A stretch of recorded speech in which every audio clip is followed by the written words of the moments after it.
बहुत ही महत्वपूर्ण और बहुत ही एक्सक्लूसिव तस्वीरें आप देख पा रहे हैं कि इन तस्वीरों के जरिए जिसमें कि प्रधानमंत्री नरेंद्र मोदी, मध्य प्रदेश के मुख्यमंत्री शिवराज सिंह चौहान और तमाम जो इस कार्यक्रम से जुड़े जो लोग हैं वो इस कार्यक्रम स्थल पर मौजूद। और ये देखिए, प्रधानमंत्री उन तमाम 8 चीतों को, उनके क्रेट्स को अब ये खोल दिया गया। और ये देखिए, पहला चीता खुद फोटोग्राफी करते हुए। ये बहुत ज़्यादा ये महत्वपूर्ण पल। आप सोचिए, 70-75 साल हो गए हमारे देश में चीते विलुप्त हो गए थे, और उस विलुप्ति के बाद कई सालों तक बहुत विचार विमर्श के बाद कि आखिरकार फिर से हमारे जंगलों में कैसे चीतों की वापसी हो सके। ये देखिए, ये वही चीते, अब हमारे नामीबिया के ये चीते अब कूनो नेशनल पार्क में पहुंच चुके हैं। ये आसपास के वातावरण को देख रहे हैं, महसूस कर रहे हैं, क्योंकि एक बहुत ही अलग इन्हें एहसास हो रहा होगा नामीबिया के जंगलों से।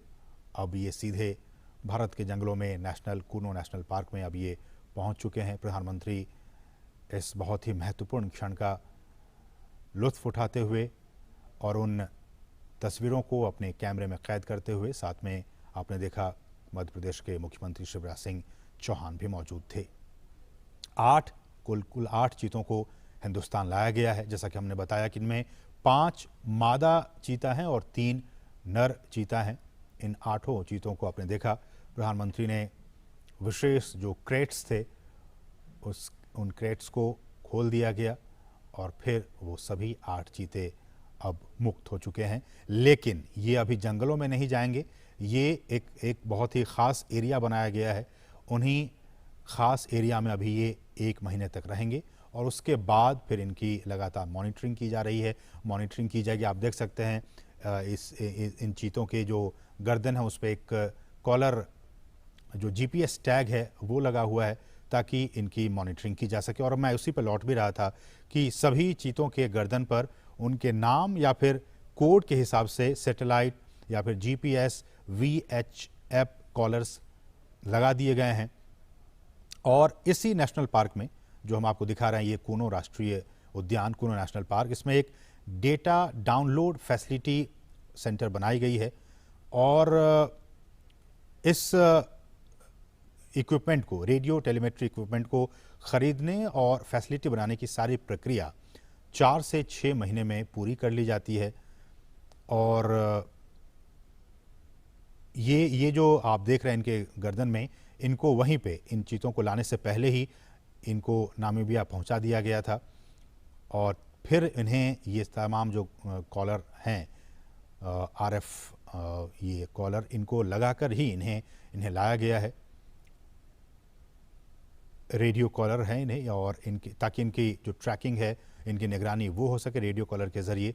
और फिर इन्हें हम जैसे कि बता रहे हैं कि इनको आइसोलेशन में रखा जाएगा और फिर इन्हें जंगलों में मुक्त किया जाएगा। तो ये कुछ अहम बातें हमने आपको बताई कि किस तरह से वहाँ पे इन्हें पकड़ा गया, फिर उनके बाद उनको जो तमाम रूल्स एंड रेगुलेशंस हैं उनके ज़रिए इन 8 चीतों को भारत लाया गया है। 70 साल पहले हमारे देश में बहुत सारी चीते हुआ करते थे, लेकिन किन्हीं ना किन्हीं वजहों से वो सारे विलुप्त होते चले गए। कुछ अवैध शिकारियों के शिकार बन गए। एक भी हमारे देश में चीता नहीं बचा। लेकिन सरकार लगातार कई सालों से प्रयास कर रही थी कि हम जो हैं वो इन चीतों को वापस से एक बार फिर से लाएं, चूँकि पारिस्थितिकी तंत्र भारत का भी बहुत बेहतर है। और जैसे कि हमने कहा कि नामीबिया के जो वैज्ञानिक थे वो महीनों तक यहाँ पे आते रहे, जाते रहे, और यहाँ का जो भूवैज्ञानिक स्थिति है, यहाँ की जो जलवायु है, उनका उन्होंने अध्ययन किया। और अध्ययन करने के बाद ही वो इस नतीजे पर पहुँचे कि इन तमाम चीतों को मध्य प्रदेश में जो कूनो नेशनल पार्क है, वहाँ की जो स्थिति है, परिस्थिति है, जलवायु है, उसके हिसाब से छोड़ना ज़्यादा उचित होगा। तो उसके बाद ही ये फैसला लिया गया। और हमने आपको बताया कि इन तमाम चीतों के गर्दन में रेडियो कॉलर लगे हुए हैं ताकि इनकी मॉनिटरिंग की जा सके। और विशेष हमने बताया कि आपको चिनूक हेलीकॉप्टर के ज़रिए इनको यहाँ पे लाया गया और प्रधानमंत्री मोदी आप देख सकते हैं इनको विशेष जो क्रेट्स थे उनको खोलकर और प्रधानमंत्री ने इनको खुद वहाँ मुक्त किया, वो वहाँ पे अब विचरण कर रहे हैं। जो चीता प्रोजेक्ट है, अगर मैं इसकी बात करूं, ये भी बहुत महत्वपूर्ण है आपके लिए जानना कि किस तरह से भारत में चीतों को एक बार फिर से बसाने की यहाँ पे कार्य योजना बनाई गई और इस योजना के तहत 5 साल में देश के कई नेशनल पार्क में ऐसी उम्मीद की जा रही है, जो हमारे वैज्ञानिक हैं, जीव वैज्ञानिक हैं, उनकी तरफ से ये कहा जा रहा है कि अगर ये ट्रांसलोकेशन और यहाँ पे ये सारी चीज़ें सही अनुमान के मुताबिक प्लानिंग के हिसाब से सब कुछ ठीक रहा तो आने वाले 5 से 10 साल में इनके ज़रिए और भी जो बच्चे होंगे उनको ऐसे उम्मीद की जा रही है कि 40 से 50 चीते पैदा होंगे और फिर उनको देश के अलग अलग नेशनल पार्क में फिर उन्हें बसाया जाएगा। बहुत ही महत्वपूर्ण, अभी तो सिर्फ ये 8 चीते कूनो नेशनल पार्क में आए हैं, लेकिन इन के बाद इनकी जब आबादी बढ़ेगी, ऐसी उम्मीद की जा रही है कि 40 से 50 के तादाद में इनकी आबादी होगी आने वाले 5 सालों में। तो उसके बाद इनको फिर देश के अलग अलग नेशनल पार्क में फिर इन चीतों को बसाने का काम किया जाएगा।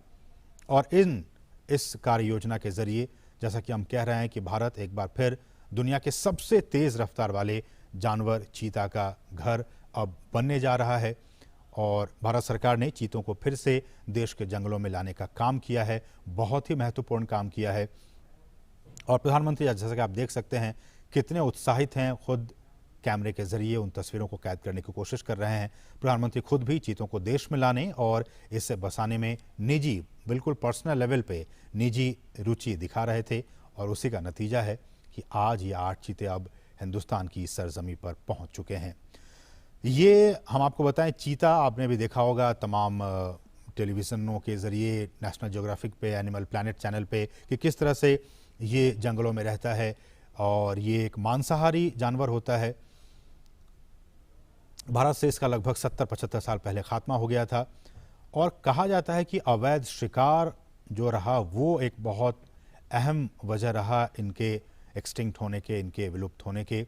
ज़्यादा शिकार और ये भी कहा जाता है कि जो चीतों का जो नेचुरल हैबिटेट था उनको भी काफ़ी नुकसान पहुंचा था, इसलिए धीरे धीरे विलुप्त हो गए। बहरहाल देश में चीतों को फिर से लाया गया है और हमारे जो जंगल हैं उनका जो इकोसिस्टम है, उनका जो पारिस्थितिकी तंत्र है, ये अब उनके लिए वरदान साबित हो सकता है। जैसा कि हम सभी जानते हैं कि ये जो जानवर है, ये जो चीता है, वो खुले मैदानों में रहते हैं। उनका आवास मुख्य रूप से वहीं होता है जहां उनके लिए शिकार अच्छी खासी तादाद में मौजूद होते हैं। घास के मैदान हो, झाड़ियां हो, खुले जंगल हो, अर्ध शुष्क वातावरण और थोड़ा सा ज़्यादा तापमान उनके लिए सही होता है। तो थोड़ा ज़्यादा तापमान हो, हम जानते हैं कि मध्य प्रदेश का ये इलाका ज़्यादा तापमान इनका रहता है यहाँ पे 12 महीने, इसलिए भी हमारे जो वैज्ञानिक हैं उन्होंने कहा कि ये काफ़ी उचित होगा यहाँ पे इन्हें रखना। घास के मैदान हैं, झाड़ियाँ हैं, खुले जंगल हैं, ये तमाम चीज़ें इनके अनुकूल हैं इनको यहाँ पे रखने के लिए, इसलिए यहाँ पे इन्हें लाया गया। चीतों को बचाने के लिए उनके शिकार करने के आधार, उनको हमें बचाने की ज़रूरत है। उनके शिकार के आधार करने के आधार को हमें बचाना होगा, जिसमें कुछ खतरे में पड़ी प्रजातियां भी शामिल हैं, बल्कि घास के मैदानों की जो दूसरी अन्य लुप्त प्राय प्रजातियां हैं और खुले वनों का जो इकोसिस्टम है, जो पारिस्थितिकी तंत्र है, उन्हें भी हमें बचाना होगा। जिस बेस पे हम वही कह रहे हैं कि जिस बेस पे, जिस आधार पे ये तमाम चीते यहाँ जिंदा रहेंगे, यहाँ रहेंगे, उस बेस को भी, उस आधार को भी हमें बचा कर रखना होगा, तभी तो ये उस इकोसिस्टम में आराम से रह पाएंगे। इसलिए भी हम बार बार ये कह रहे हैं और सरकार भी कह रही है कि उस सिस्टम को, उस बेस को हमें बचा कर रखना होगा। चीतों को वापस लाने से देश में खुले जो जंगल हैं उनको बचाने के काम को भी अब काफ़ी मजबूती मिलेगी। और ये भी देखा गया कि बड़े जो मांसाहारी जानवरों में मानव जो इंटरेस्ट है, ह्यूमन इंटरेस्ट, मानव हितों के साथ संघर्ष चीतों में सबसे कम पाया जाता है। दूसरे जो ऐसे वाइल्ड एनिमल्स होते हैं उनके साथ मैन एनिमल कॉन्फ्लिक्ट होते रहते हैं, अक्सर होते रहते हैं, लेकिन चीतों के साथ ऐसा नहीं है। चीतों के साथ जो मैन एनिमल कॉन्फ्लिक्ट है वो बाकी जो ऐसे एनिमल्स हैं, वाइल्ड एनिमल्स हैं, उनके मुकाबले काफ़ी कम ऑब्जर्व किया गया है, काफ़ी कम देखा गया है। वो सामान्यतया मनुष्यों के लिए खतरा नहीं होते हैं और जो बड़े पशु हैं उन पे भी वो सामान्यतया हमला नहीं करते हैं। और wild life trust of India ने इसकी शुरुआत की थी कि किस तरह से इसको लाया जाए, और दुनिया भर के विशेषज्ञों, पर्यावरण, वन और जलवायु परिवर्तन मंत्रालय सहित भारत सरकार के कई अधिकारियों, राज्य सरकार के अधिकारियों ने इसके लिए कई दौर की बैठकें की। भारत सरकार के अधिकारी, मध्य प्रदेश सरकार के अधिकारी, वन विभाग के अधिकारी, नामीबिया से जुड़े अधिकारी, इन तमाम अधिकारियों की कई महीनों से लगातार बैठकें हो रही थी ताकि ये सारा जो काम है वो बहुत ही इजी वे में हो सके। और इसके लिए जो साइट सर्वे का काम है उसका फैसला लिया गया था। और हालांकि इसके बाद ये भी खबरें आई कि वैसे राज्यों में इन्हें छोड़ा जाए जहां की पहले से चीता पाए जाते थे और उन्हें ही प्रायोरिटी बेसिस पर उन राज्यों को सिलेक्ट किया जाए। तो उसके बाद नाम आया, गुजरात का नाम आया, राजस्थान का नाम आया, छत्तीसगढ़ का नाम आया, मध्य प्रदेश का नाम आया कि ये ऐसे राज्य हैं जहां की आज से 70 साल पहले चीता पाए जाते थे। अब हमारे जो वैज्ञानिक थे, हमारे जो अधिकारी थे, उनके मन में ये आया कि फिर अब इन तमाम जो राज्य हैं, गुजरात, राजस्थान, छत्तीसगढ़, मध्य प्रदेश, ये तमाम राज्यों में से नामीबिया से जो चीते लाए जाएंगे उनके लिए सबसे मुफीद, सबसे एडेप्टेटिव एटमॉस्फेयर कहाँ होगा जहाँ कि वो अपने आप को अच्छे से ढाल सकें। तो फिर जीव विज्ञानियों ने ये फैसला लिया कि इनके लिए मध्य प्रदेश ही सबसे उपयुक्त जगह है। मध्य प्रदेश का कूनो राष्ट्रीय उद्यान सबसे उपयुक्त जगह है जहाँ की इसे रखा जा सकता है, छोड़ा जा सकता है। तो उसके बाद ही यह फैसला लिया गया और फिर नामीबिया से हमने बताया कि किस तरह से इन 8 चीतों को यहाँ पे लाया गया है। अधिकतम दूरी आपने देखा होगा नेशनल ज्योग्राफिक चैनल पे या फिर एनिमल प्लैनेट चैनल पे, किस तरह से ये कितनी स्पीड में इस पृथ्वी पर अगर सबसे स्पीड में अगर दौड़ने वाला कोई प्राणी है तो वो चीता है। अधिकतम गति इसकी 450 मीटर तक ही दौड़ सकता है, लेकिन 1 मिनट में बहुत ज़्यादा स्पीड में ये दौड़ता है। 450 मीटर तक दूरी तक ये दौड़ सकता है अधिकतम गति से। और कहा जाता है कि दौड़ने के दौरान चीते के शरीर का जो तापमान है वो काफ़ी ज़्यादा बढ़ जाता है, इसलिए ये बहुत दूर तक नहीं दौड़ पाते हैं। बहुत स्पीड में दौड़ पाते हैं लेकिन बहुत दूर तक नहीं दौड़ पाते हैं, क्योंकि इससे इनके शरीर का जो हीट है वो काफ़ी बढ़ जाता है। और कहा जाता है कि जो तापमान है इनके शरीर का वो करीब 2.5 डिग्री सेल्सियस तक बढ़ जाता है।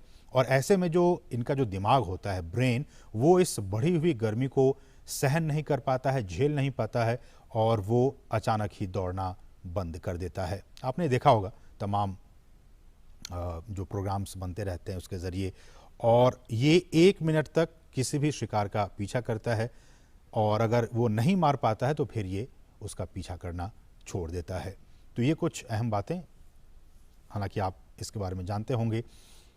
एक बार फिर से हम आपको बता दें कि ये जो चीते लाए गए हैं उनमें से 3 नर हैं और 5 मादा हैं। 2 नर चीतों की उम्र जो है वो 5.5 साल के आसपास है और कहा जाता है कि दोनों भाई हैं। इनमें भी काफ़ी कुछ ये बातें काफ़ी महत्वपूर्ण रखती हैं कि इनके आपस के संबंध कैसे हैं। कई बार ये आपस में एक दूसरे को भी दुश्मन समझ बैठते हैं। तो कहा जा रहा है कि जिन चीतों को लाया गया उसमें से 2 जो नर हैं वो आपस में भाई हैं और दोनों नामीबिया के ओडजीवारेंगो, अगर मैं प्रोनाउंसिएशन ठीक से नहीं कर पा रहा हूँ तो मुझे माफ़ कीजिएगा, ओडजीवारेंगो स्थित जो निजी रिजर्व फॉरेस्ट हैं वहाँ से इन दोनों भाइयों को लाया गया है। 2 नर चीतों को लाया गया है। जो तीसरा नर है उसकी उम्र 4.5 साल है। इसका मतलब कि ये जो 2 नर हैं जिनकी उम्र 5.5 साल, उनसे ये थोड़ा छोटा है, 4.5 साल इसकी उम्र है और इसे नामीबिया के एरिंडी प्राइवेट गेम रिजर्व से लाया गया है। और 5 मादा चीतों में से एक 2 साल का है, 2 साल की है, एक 2.5 साल की है, एक 3 से 4 साल की, तो 2 जो है वो 5-5 साल की हैं। तो 2 जो मादा चीता है वो 5-5 साल की उनकी उम्र है और एक 2 साल की है, एक 2.5 साल की और एक जो है वो 3 से 4 साल के बीच की इनकी उम्र है। और जैसा कि हमने कहा कि ये 30 दिनों तक पीएम मोदी ने 3 चीतों को पार्क में छोड़ दिया है। ये हम आपको ताज़ा अपडेट बता रहे हैं। 8 में से 3 चीतों को पार्क में छोड़ा जा चुका है। प्रधानमंत्री नरेंद्र मोदी ने बाड़े में छोड़े गए इन चीतों की तस्वीरें ली, आपने देखा इन तस्वीरों के ज़रिए। और कूनो जबकि अब ये पहुंच चुके हैं, 30 दिनों तक ये क्वारंटीन रहेंगे और उसके बाद फिर उनके स्वास्थ्य और बाकी जो एक्टिविटीज़ हैं उन पर लगातार नज़र रखी जा रही है, आगे भी नज़र रखी जाएगी। और अगर इन 30 दिनों तक सब कुछ ठीक रहा तो फिर इन 8 चीतों को जंगल में छोड़ दिया जाएगा। और कूनो ये भी जैसा कि हमने कहा कि चीतों के लिए कूनो नेशनल पार्क क्यों ही इसी पार्क को क्यों चुना गया। हालांकि हमने कहा कि गुजरात भी पहले वहाँ पे चीते पाए जाते थे और बाकी जो राज्य मध्य प्रदेश की बात हो, छत्तीसगढ़ की बात हो, ये सारे क्लाइमेट के हिसाब से, इनके रहन सहन के हिसाब से वो सारी चीज़ें मुफीद थी। लेकिन बावजूद इसके कूनो नेशनल पार्क क्यों चुना गया, तो ऐसा कहा जाता है कि करीब 1 दशक पहले गिर के जो एशियाई शेर हैं उनको यहाँ तैयार किया गया था लाने के लिए। हालांकि इन शेरों को यहाँ नहीं लाया जा सका और कहा जाता है कि स्थानांतरण की सारी तैयारियां भी पूरी हो गई थी। शेर के शिकार के लिए जैसा कि आप जानते हैं कि चीतल हो, संभल, ऐसे जानवरों को भी यहाँ पे स्थानांतरित किया गया था। लेकिन शेर के लिए की गई तैयारी अब इन चीतों के लिए, ये जो 8 चीते हैं उनके स्थानांतरण के लिए अब काम आ जाएगी। और मध्य प्रदेश सरकार भी काफ़ी एक्टिव थी। उन्होंने कूनो के अलावा मध्य प्रदेश के ही नौरादेही वन्य अभ्यारण्य हो या फिर राजस्थान में भैंसोड़गढ़ हो वन्य जीव परिसर, इन तमाम राज्य सरकारों की तरफ से भी वैज्ञानिक आकलन कराया गया था और आकलन के बाद ही कूनो नेशनल पार्क में इन्हें छोड़ने का फैसला लिया गया।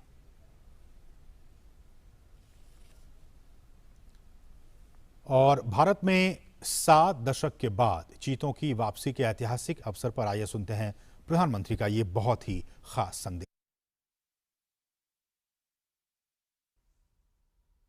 नमस्कार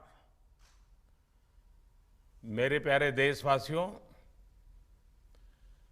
मानवता के सामने ऐसे अवसर बहुत कम आते हैं जब समय का चक्र हमें अतीत को सुधार कर नए भविष्य के निर्माण का मौका देता है। आज सौभाग्य से हमारे सामने एक ऐसा ही क्षण है। दशकों पहले जैव विविधता की सदियों पुरानी जो कड़ी टूट गई थी, विलुप्त हो गई थी, आज हमें उसे फिर से जोड़ने का मौका मिला है। आज भारत की धरती पर चीता लौट आए हैं और मैं ये भी कहूंगा कि इन चीतों के साथ ही भारत की प्रकृति प्रेमी चेतना भी पूरी शक्ति से जागृत हो उठी है। मैं इस ऐतिहासिक अवसर पर सभी देशवासियों को बहुत बहुत बधाई देता हूं। विशेष रूप से मैं हमारे मित्र देश नामीबिया और वहां की सरकार का भी धन्यवाद करता हूं, जिनके सहयोग से दशकों बाद चीते भारत की धरती पर वापस लौटे हैं। मुझे विश्वास है ये चीते न केवल प्रकृति के प्रति हमारी जिम्मेदारियों का बोध कराएंगे, बल्कि हमारे मानवीय मूल्यों और परंपराओं से भी अवगत कराएंगे। साथियों, जब हम अपनी जड़ों से दूर होते हैं तो बहुत कुछ खो बैठते हैं। इसलिए ही आजादी के इस अमृत काल में हमने अपनी विरासत पर गर्व और गुलामी की मानसिकता से मुक्ति जैसे पंच प्राणों के महत्व को दोहराया है। पिछली सदियों में हमने वो समय भी देखा है जब प्रकृति के दोहन को शक्ति प्रदर्शन और आधुनिकता का प्रतीक मान लिया गया था। 1947 में जब देश में केवल आखिरी 3 चीते बचे थे तो उनका भी साल के जंगलों में निष्ठुरता और गैर जिम्मेदारी से शिकार कर लिया गया।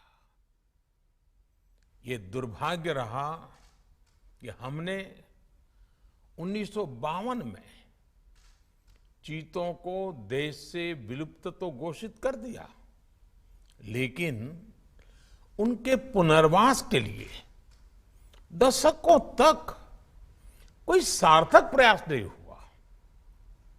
आज आजादी के अमृत काल में अब देश नई ऊर्जा के साथ चीतों के पुनर्वास के लिए जुट गया है।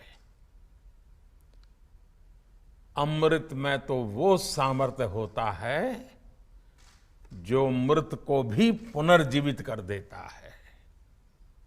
मुझे खुशी है कि आजादी के अमृत काल में कर्तव्य और विश्वास का ये अमृत हमारी विरासत को, हमारी धरोहरों को और अब चीतों को भी भारत की धरती पर पुनर्जीवित कर रहा है। इसके पीछे हमारी वर्षों की मेहनत है। एक ऐसा कार्य राजनीतिक दृष्टि से जिसे कोई महत्व नहीं देता, उसके पीछे भी हमने भरपूर ऊर्जा लगाई। इसके पीछे एक विस्तृत चीता एक्शन प्लान तैयार किया गया। हमारे वैज्ञानिकों ने लंबी रिसर्च की, साउथ अफ्रीकन और नामीबियाई एक्सपर्ट के साथ मिलकर काम किया। हमारी टीम्स वहां गई, वहां के एक्सपर्ट भी भारत आए।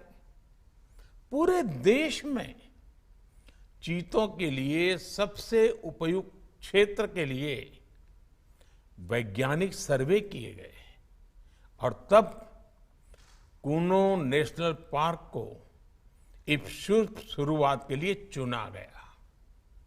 और आज हमारी वो मेहनत परिणाम के रूप में हमारे सामने है।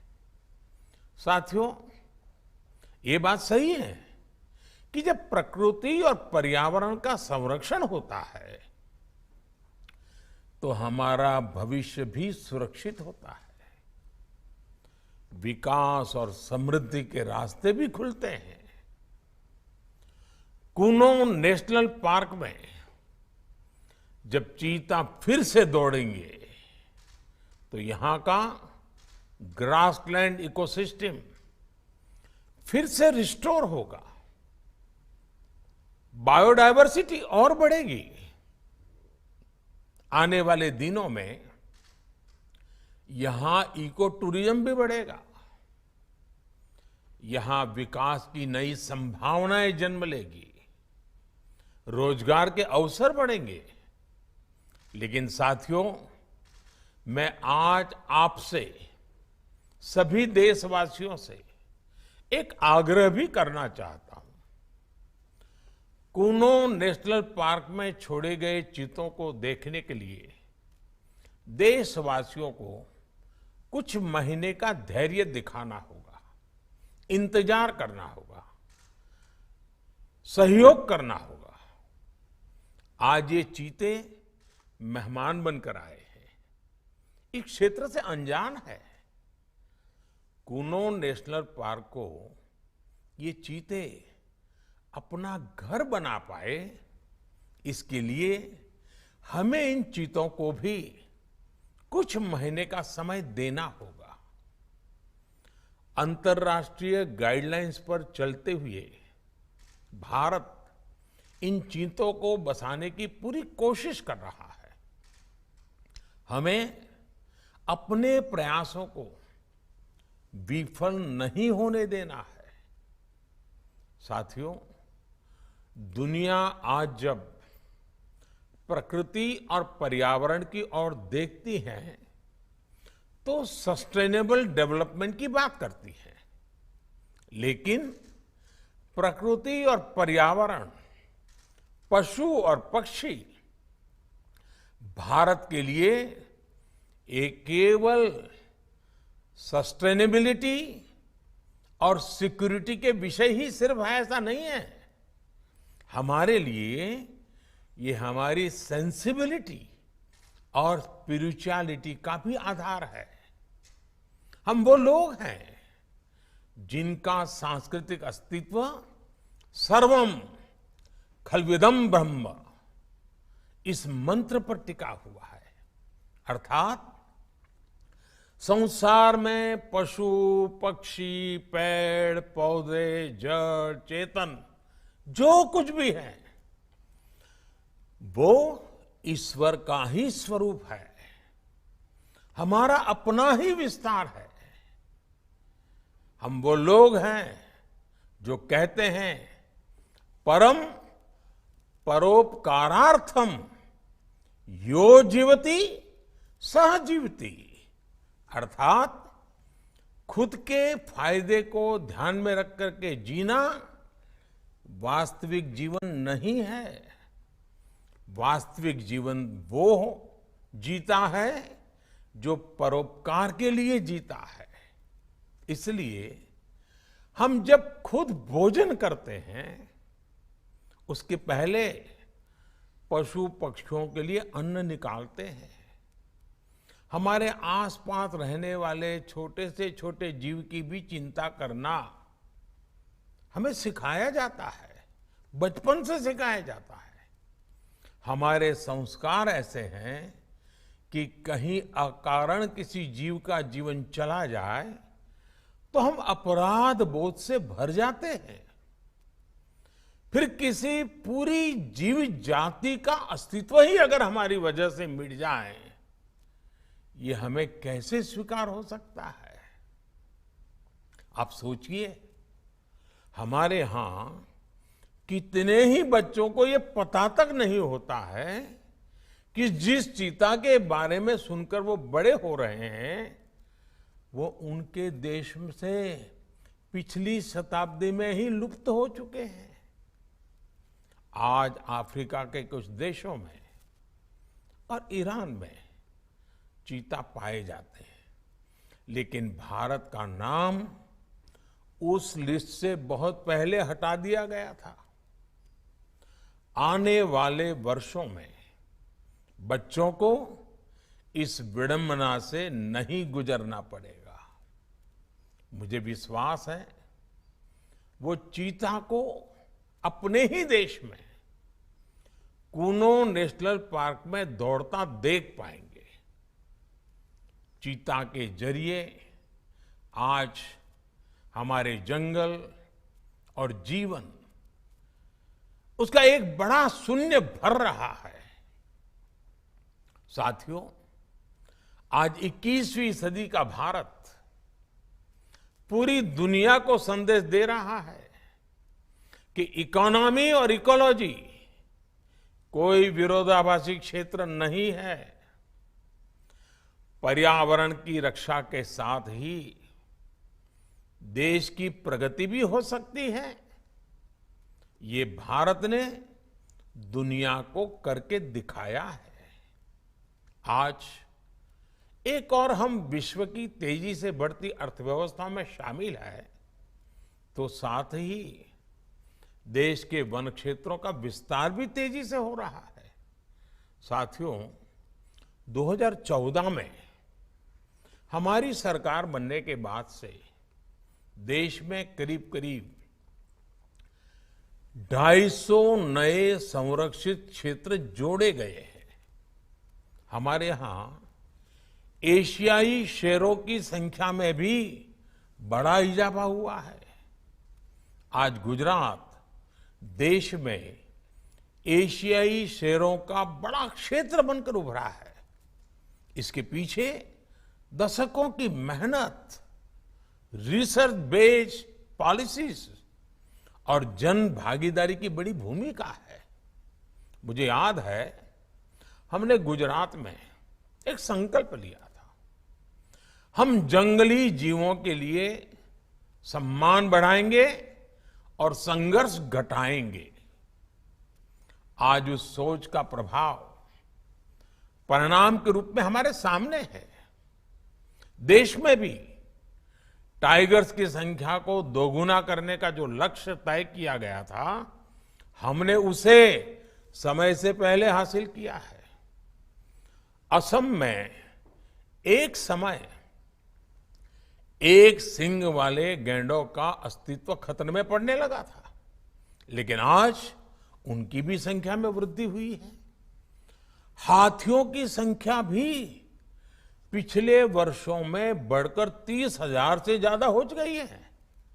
भाई और बहनों, देश में प्रकृति और पर्यावरण के दृष्टिकोण से जो एक और बड़ा काम हुआ है, वो है वेटलैंड का विस्तार।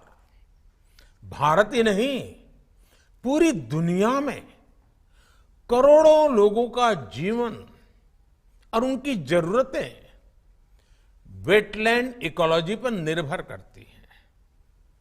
आज देश में 75 वेटलैंड्स को रामसर साइट्स के रूप में घोषित किया गया है, जिनमें 26 साइट्स पिछले 4 वर्षों में ही जोड़ी गई हैं। देश के इन प्रयासों का प्रभाव आने वाली सदियों तक दिखेगा और प्रगति के नए पथ प्रशस्त करेगा। साथियों, आज हमें वैश्विक समस्याओं को, समाधानों को और यहां तक कि अपने जीवन को भी होलिस्टिक वे में देखने की जरूरत है। इसलिए आज भारत ने विश्व के ये LIFE, लाइफ यानी लाइफस्टाइल फॉर द एनवायरमेंट जैसा जीवन मंत्र दिया है। आज इंटरनेशनल सोलर अलायंस जैसे प्रयासों के द्वारा भारत दुनिया को एक मंच दे रहा है, एक दृष्टि दे रहा है। इन प्रयासों की सफलता दुनिया की दिशा और भविष्य तय करेगी। इसलिए आज समय है कि हम ग्लोबल चुनौतियों को दुनिया की नहीं, अपनी व्यक्तिगत चुनौती भी माने। हमारे जीवन में एक छोटा सा बदलाव पूरी पृथ्वी के भविष्य के लिए एक आधार बन सकता है। मुझे विश्वास है, भारत के प्रयास और परंपराएं इस दिशा में पूरी मानवता का पथ प्रदर्शन करेगी, बेहतर विश्व के सपने को ताकत देगी। इसी विश्वास के साथ आप सभी को इस मूल्यवान समय पर, ऐतिहासिक समय पर बहुत बहुत धन्यवाद देता हूं, बहुत बहुत बधाई देता हूं।